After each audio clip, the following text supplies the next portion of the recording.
வணக்கம் மக்களே, இன்றைக்கி ஜூஸ் போட பாருங்க. நம்ம செடியில் சப்போட்டா பழம் காய்க்குது.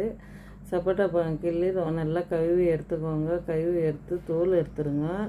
தோல் எடுத்துட்டு அந்த சீடு எடுத்துட்டு குட்டி குட்டியாக கட் பண்ணிக்கோங்க. கட் பண்ணி மிக்சி ஜாரில் போடுங்க.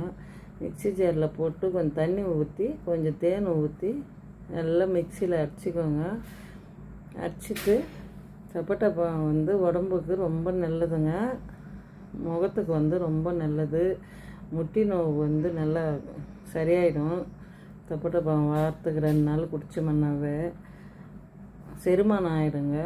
நாங்கள் கொஞ்சம் சப்ஜா போட்டுருக்குறோம் சப்போட்டா பழம் ஜூஸில்.